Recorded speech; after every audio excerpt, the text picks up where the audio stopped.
आखिरकार ये कांग्रेस पार्टी और विपक्ष के लोग, उनकी हताशा की सीमा इस कदर बढ़ गई है कि हमेशा चोर चोर चोर चोर चोर चोर करते रहते हैं। अब जब देखिए राफेल के समय चौकीदार चोर, अब देखिए तो वोट की चोरी। ये स्वाभाविक है, जिसके स्वभाव में जो होता है उन शब्दों का प्रयोग वो बार बार करता है। आप देखिए दो लड़के, उत्तर प्रदेश में भी दो लड़के थे, यहाँ और दो लड़के बिहार में, दो लड़के ये जेल यात्रा, बेल यात्रा सब कुछ करने के बाद अब कौन सी यात्रा कर रहे हैं पता नहीं, चोरी की यात्रा। कुछ नहीं होने वाला है, कुछ नहीं होने वाला है। जनता जनार्दन है, सब कुछ जानती है। एक चारा चोर और दूसरा पूरे भारत के सब पदार्थों की चोरी करने वाले परिवार, ये मिलकर के संवैधानिक संस्थाओं को जो चोर घोषित करने का काम कर रहे हैं, ये आपत्तिजनक है। कल इलेक्शन कमीशन ऑफ इंडिया ने, चुनाव आयोग ने एक प्रेस कॉन्फ्रेंस किया। तमाम आयोग के सदस्य बैठे थे और मैं कहूंगा कि point by point technical rebuttal उन्होंने दिया है। टेक्निकल, किस प्रकार से एसआईआर होता है, एसआईआर क्यों होता है। बिहार में 20 वर्ष पहले एसआईआर इंटेंसिव रिवीजन हुआ था, 20 वर्ष के बाद 2003 के बाद पुनः हो रहा है। जिन लोगों के मन में प्रश्न था कि अभी क्यों हो रहा है चुनाव से कुछ महीनों पहले, तो उसका भी जवाब दिया गया कि 20 साल पहले जो हुआ था उस समय का कालखंड भी चुनाव का कालखंड ही था, उस समय ही हुआ था, उस समय किसी की आपत्ति नहीं थी। क्यों जीरो एड्रेस होता है, क्या जीरो एड्रेस होता है, एक ही एड्रेस में अनेक नाम क्यों होते हैं।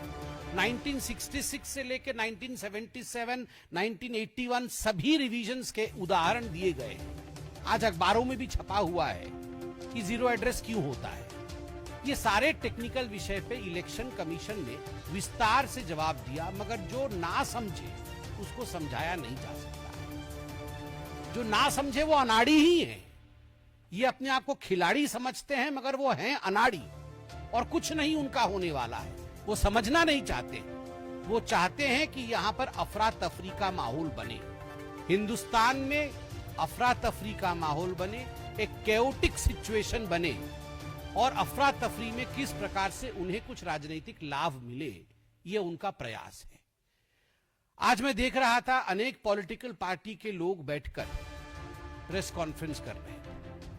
मेरा सवाल है इन तमाम पॉलिटिकल पार्टी के रिप्रेजेंटेटिव्स से और उनके पार्टी के नेताओं से, क्या आपकी खंडपीठ बड़ी है या सुप्रीम कोर्ट की खंडपीठ बड़ी है? जब सुप्रीम कोर्ट में किसी विषय पर सुनवाई हो रही है, जब सुप्रीम कोर्ट ने एसआईआर पर रोक नहीं लगाया है, तो आप कौन सी खंडपीठ हो? ये कौन सी खंडपीठ है जो आके 7 लोग बैठ गए और आपने घोषणा कर दी कि चोरी हो रही है? ये दिखाता है कि संवैधानिक संस्थाओं के प्रति कितनी संवेदनशीलता आप में है, या यूं कहिए कि कितनी संवेदनशीलता नहीं है। आप खिलवाड़ करते हैं संवैधानिक संस्थाओं के साथ, और केवल इलेक्शन कमीशन, चुनाव आयोग के साथ ही खिलवाड़ किया हो ऐसा नहीं। ऐसी कोई संवैधानिक संस्था भारतवर्ष में नहीं है जिसके विरोध में कांग्रेस पार्टी, राहुल गांधी, गांधी परिवार और गांधी परिवार के इर्द गिर्द घूम रहे बाकी पारिवारिक पार्टी जो है उन्होंने हमला न किया हो। राम मंदिर का जब वर्डिक्ट आया था, याद करिए, ये वही लोग हैं जिन्होंने सुप्रीम कोर्ट तक उंगली उठा दिया था। उस समय सुप्रीम कोर्ट की तरफ उंगली दिखा करके बायसनेस कहा था इन्होंने कि ये सुप्रीम कोर्ट भी कहीं ना कहीं लगता है बायस्ड। उस समय आर्टिकल छपते थे सुप्रीम कोर्ट के विरोध में, जजेस के खिलाफ। ये वही लोग हैं जिन्होंने आर्मी के चीफ, भारत के आर्मी के चीफ को सड़क का गुंडा तक कहने की हिमायत की।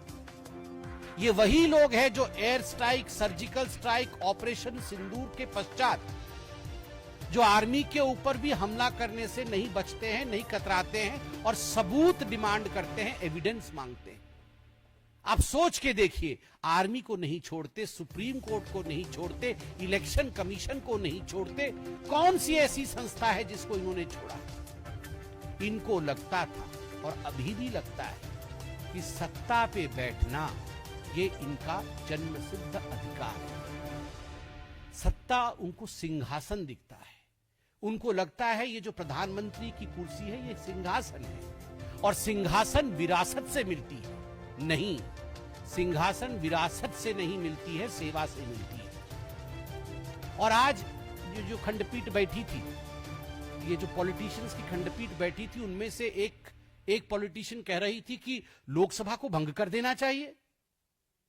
अरे पहले आप तो रिजाइन करो। लोकसभा को भंग कर देना चाहिए। जब से माननीय नरेंद्र मोदी जी प्रधानमंत्री हैं, तब से ममता बनर्जी जी, उससे पहले से हैं, मगर ममता बनर्जी तो तब से हटी नहीं है सत्ता से। बंगाल के विधानसभा में ममता बनर्जी आसीन है। क्यों नहीं ममता बनर्जी अपने विधानसभा, जो कि उसका चुनाव इलेक्शन कमीशन के अंतर्गत ही हुआ है, क्या उन्होंने कभी कहा कि हमें खंडित कर देना चाहिए, हमें भंग कर देना है बंगाल के विधानमंडल को, विधानसभा को? तेलंगाना, कर्नाटक, जहां पर कांग्रेस की सरकार है, क्या कांग्रेस पार्टी भंग कर देगी? भंग कर दीजिए। इसी इलेक्शन कमीशन ने कराया है चुनाव। आपको अगर लगता है अनफेयर है तो आप भंग कर दीजिए। देखिए, इलेक्शन कमीशन इनको चिट्ठी पर चिट्ठी लिखती है, इलेक्शन कमीशन इनको ईमेल पर ईमेल भेजती है कि आइए हमसे चर्चा करिए। एक दिन इलेक्शन कमीशन के पास नहीं जाते। इलेक्शन कमीशन ने कहा 45 दिन का समय होता है। ये इलेक्शन कमीशन क्या कहेगी? ये भारत का संविधान कहता है 45 दिन का समय होता है। आपको अगर लगता है आपके विधानसभा में, आपके लोकसभा में गड़बड़ी हुई है, जिसके कारण से विपक्ष का प्रतियोगी जीत गया है, विपक्ष का कैंडिडेट जीत गया है, तो 45 दिन के अंदर कोर्ट की शरण में जाइए। आप जाके रिट पिटीशन करिए, इलेक्शन रिट पिटीशन करिए। एक ने इलेक्शन रिट पिटीशन किया, ना बीएलए कंप्लेन करेगा, न इलेक्शन रिट पिटीशन होगा। सड़क पे जाके चोर चोर चिल्लाएंगे, सदन नहीं चलने देंगे। एक ही राग है इनका, मैंने किसी पिक्चर में देखा था, अब्बा डब्बा चप्पा। मतलब कुछ भी हो जाए, जैसे हारेंगे अब्बा डब्बा चप्पा, बस सब चोर है, सब खराब है, सिस्टम खराब है, कुछ नहीं समझना है, खाली अब्बा डब्बा चप्पा। अब हम भी परेशान हो गए ये अब्बा डब्बा चप्पा से कि आखिर कब तक यही करते रहोगे आप? इनकी मनसा, मैं आपको आज स्पष्ट, आज मैं ये प्रेस कॉन्फ्रेंस दिल से एकदम एक हिंदुस्तानी के नाते कर रहा हूं, केवल एक पार्टी के प्रवक्ता के नाते नहीं। इनका मकसद एक ही है, और मकसद है घुसपैठियों को बचाना, इन्फिल्ट्रेटर्स को बचाना, जो बाहर की देशों से घुसकर आए हैं इनके लोगों के द्वारा। आप टीएमसी के लोगों को देखिए बैठकर किसका वोटर कार्ड बना रहे हैं, किसका आधार कार्ड बना रहे हैं। आप जाकर देखिए बिहार में किस प्रकार से, किस पार्टी के लोग किस प्रकार तुष्टीकरण की राजनीति को बढ़ावा दे रहे हैं, किस प्रकार से घुसपैठियों को आप वोटर एनरोलमेंट करा रहे हैं। क्या ये बात छिपी हुई है? हम सब भी जानते हैं, हम सब भी राजनीति में, भारत की जनता जानती है कि किस प्रकार आप वोट बैंक की तुष्टीकरण की राजनीति और उस पे इन्फिल्ट्रेटर्स और घुसपैठियों को जोड़ करके आप अपना एक वोट बैंक बना करके जीतना चाहते हैं। मगर कान खोल के सुन लीजिए, इस देश के जो रिसोर्स हैं, इस देश के रिसोर्स पर पहला अधिकार किसी का है तो वो हिंदुस्तान के नागरिक का है। इस देश के रिसोर्स पर किसी घुसपैठिए का अधिकार नहीं है। घुसपैठिया कभी वोटर नहीं हो सकता है। और हां, जहां तक इलेक्शन कमीशन का सवाल है, आप उनसे प्रश्न पूछिए, इलेक्शन कमीशन जवाब भी दे रही है। मैं इतना कहना चाहता हूं, सुप्रीम कोर्ट ने कहा है, मैंने आज अखबारों में पढ़ा है, कि इलेक्शन कमीशन का अधिकार है रिप्रेजेंटेशन ऑफ पीपल राइट के माध्यम से और constitution of India, Baba Saheb Ambedkar ने जो संविधान दिया है उसके माध्यम से, कि वो इलेक्टरल रोल इलेक्शन के लिए तैयार कर सकती है। ये उसका अधिकार है। और ये जो कांग्रेस पार्टी है और ये जो आरजेडी है, ये जो तृणमूल कांग्रेस है, ये जो आम आदमी पार्टी अब समाप्ति की ओर बढ़ रही है, इनका उद्देश्य मैं बताता हूं आपको। ये चाहते हैं भारतवर्ष में बांग्लादेश जैसी सिचुएशन हो जाए। ये चाहते हैं जो श्रीलंका में हुआ था वो भारतवर्ष में। ये चाहते हैं कि अफगानिस्तान और पाकिस्तान में जो हालात हुए थे वो भारतवर्ष में हो। कुछ राजनेताओं ने तो टीवी पे आकर कहा है अभी तक कैसे ये लोग छुटे हुए हैं, अभी तक कैसे इनके घरों में लोग नहीं घुसे हैं। They want complete chaos in the streets of India. They want Indian people to be barbaric. वो चाहते हैं कि भारत के लोग हिंसा पे उतारू हो जाए, सड़क पे आ जाए, मार काट मचे और उसमें ये फायदा हो।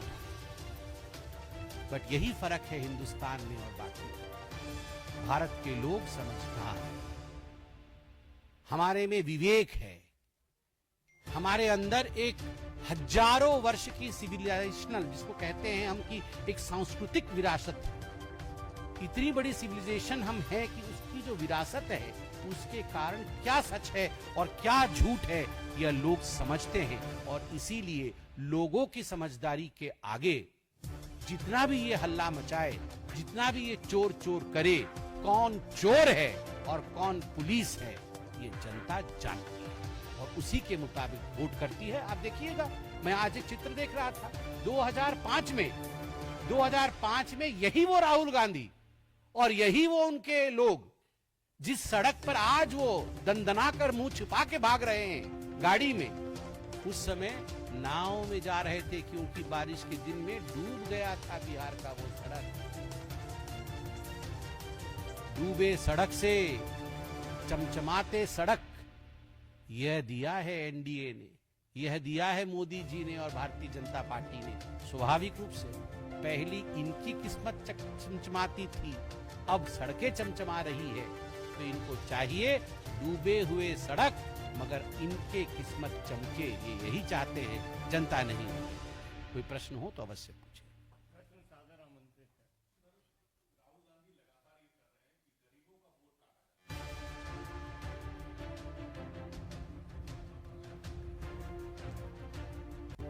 देखिए, राहुल गांधी कौन से गरीब की लड़ाई लड़ रहे हैं हमको भी पता है।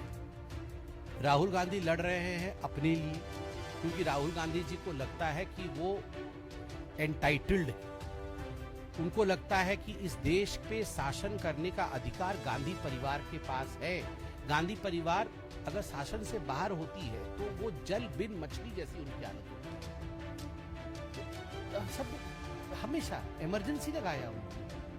तो ये गरीब, कौन सी गरीब की लड़ाई लड़ रहे हैं राहुल गांधी? कौन गरीबी का डेफिनेशन जानते हैं राहुल गांधी? गरीबी की स्पेलिंग बता देंगे राहुल गांधी? आप बताइए। सब कुछ हम कलावती के घर गए, वो सब कुछ हमने ड्रामा देखा है राहुल गांधी का। इनके पूरे आप देख लीजिए, गरीबी हटाओ, गरीबी हटाओ, गरीबी हटाओ, गरीबी हटाओ। जवाहरलाल नेहरू बोलते थे गरीबी हटाओ, इंदिरा गांधी बोलती थी गरीबी हटाओ, राजीव गांधी बोलते थे गरीबी हटाओ, सोनिया गांधी बोलती थी गरीबी हटाओ। अब राहुल गांधी बोलते हैं गरीबी हटाओ। उनको बोलने का मौका नहीं मिलेगा वैसे तो, मगर बोलते तो रहते हैं प्रेस कॉन्फ्रेंस। और हटाया किसने गरीबी? 25 करोड़ लोगों को अगर गरीबी रेखा से ऊपर उठाया तो वो मोदी जी ने उठाया। तो कौन गरीब के लिए लड़ रहा है?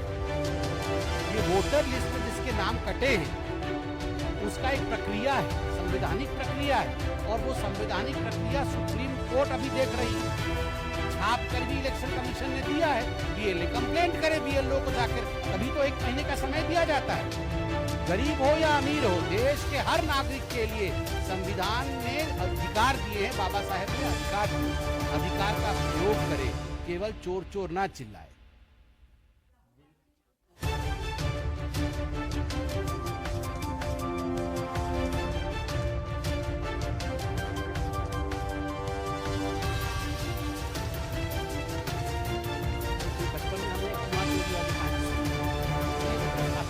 चोरी हो गई है, ये होती थी, ये कांग्रेस के जमाने में कुआं चोरी होती थी, तब कागज में कुआं टूट जाता था मगर वहां कुआं होता नहीं था। तो बाद में जब इंस्पेक्शन के लिए जाते थे बड़े बड़े अधिकारी तो क्या, कुआं चोरी हो गया, कुआं चोरी हो गया। तो ये पूरी राहुल गांधी और कांग्रेस पार्टी के लिए कुआं चोरी का होता है, मतलब कुछ है नहीं इनके पास एजेंडा। आप देखिए, पहले चौकीदार चोर है, अंग्रेजी में ही करते हैं, देखिए ये पहले चौकीदार चोर, अब इलेक्शन कमीशन चोर है। हर कोई चोर है, जो जेल से बाहर है उनके लिए हर कोई चोर है, सिर्फ वही चोर नहीं। मैं तो मंच पर लालू जी को देख रहा था, मुझे तो आश्चर्य होता है, बेल पे बाहर हैं, चारा चोरी के लिए बाहर हैं और उनकी पार्टी चोरी चोरी करके प्रेस कॉन्फ्रेंस कर रही है, चोरी चोरी। बताइए क्या हो रहा है।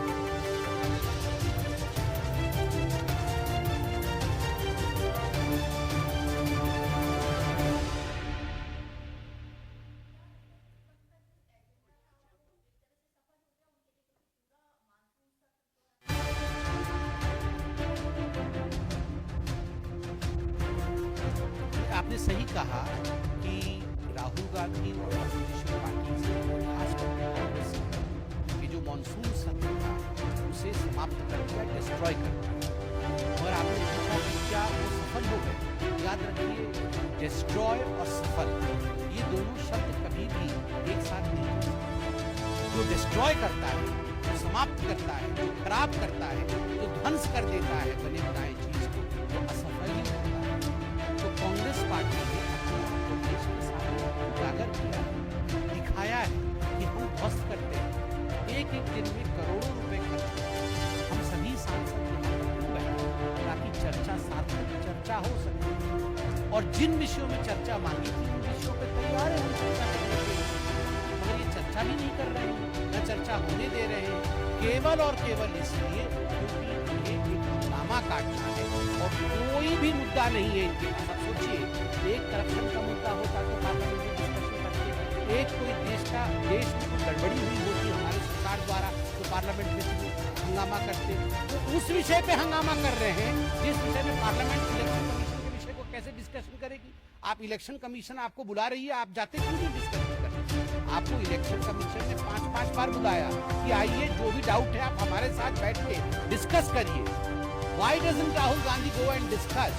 Why doesn't the Congress party go and discuss with the election commission? क्योंकि जो लोग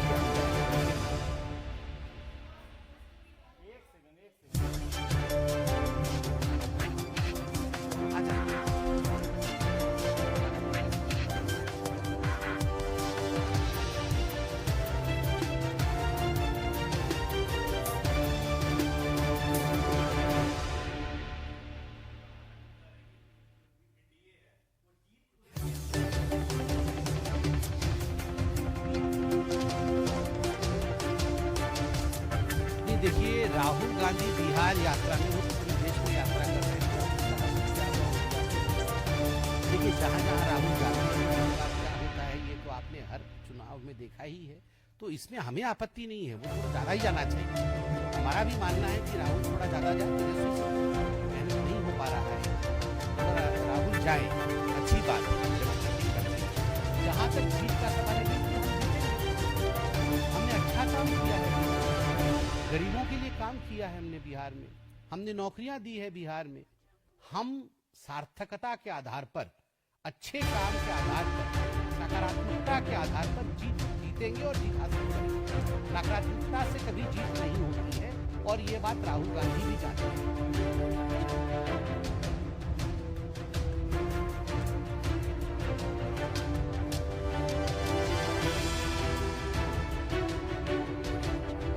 It's a very important issue today that we had a great discussion pending in the parliament today. The parliament was due to discuss the space research of India, in fact the success story of India in the domain of space. And most importantly, this Ashokta had just come the day before yesterday to India. It was received by both the Chief Minister and the Union Minister, Mr. Jitendra Singh. Mr. Jitendra Singh opened the debate today, discussion today, on the achievements of space technology by this great country India as to how in the yesteryears India could not do, though it had the intention, though it had the talent, though it had the wherewithal, but still we could not achieve what we achieved today. Because today we have the intention as well as the political willingness to move in that way. But astonishingly, continuously while the Honourable Minister was speaking, was deliberating on this very important issue, the opposition kept on disrupting, and in fact there was a point where opposition members tried to jump so that their placards could be thrown in front of the Honourable Minister. The Honourable Minister was democratic enough, and I would say he added a tinge of humour by saying I am in space, so you cannot in fact come and hinder me. In a way he said that Bharatiya Janata party वहां तक आज आ चुकी है, आप ये जो discussion कर रहे हैं उससे हम अब डिस्टर्ब नहीं हैं।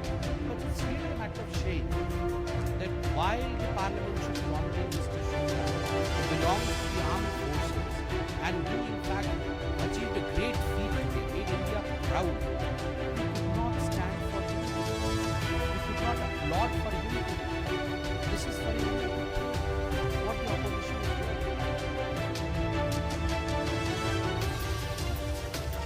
देखिए आज शुक्ला जी के ऊपर जो अंतरिक्ष से अभी परसों वापस आए हैं और बहुत सम्मान के साथ उन्हें भारत में सभी ने रिसीव किया। आज उन पर डिबेट होना था, उन पर डिस्कशन होना था। स्पेस टेक्नोलॉजी, अंतरिक्ष में जो टेक्नोलॉजी भारत ने प्रदर्शित किया है, भारत आगे बढ़ी है, इन सब विषयों पर आज चर्चा होना था। मगर जिस समय माननीय मंत्री जितेंद्र सिंह जी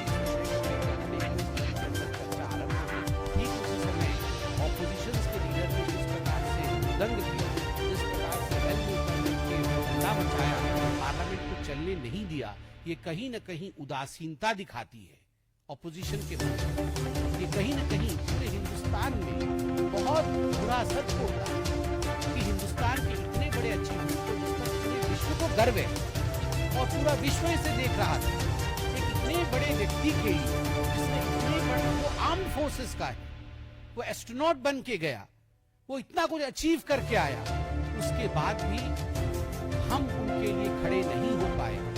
आप सोचिए किस कदर आज ऑपोजिशन गिर चुकी है और क्या मान सकते हैं।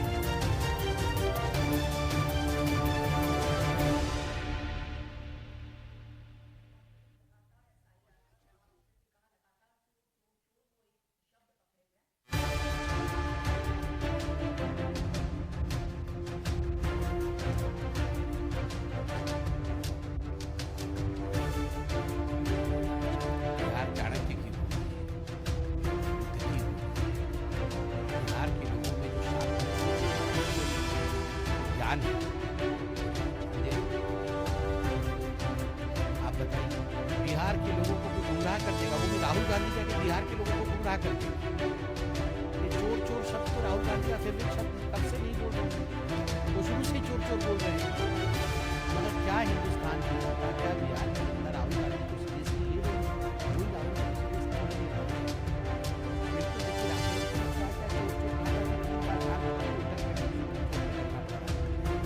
वीर सावरकर के लिए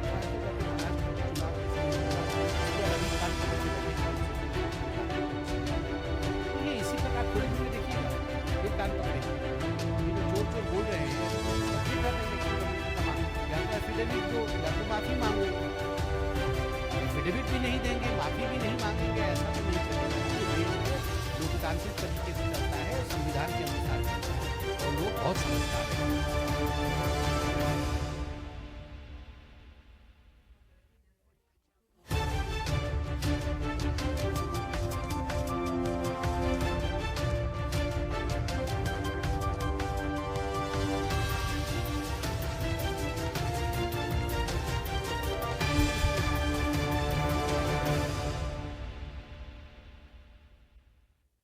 देखिए, जहाँ तक बीजेपी और बिहार बीजेपी और इलेक्शन का सवाल है, बीजेपी का एजेंडा कभी का यात्रा या इस प्रकार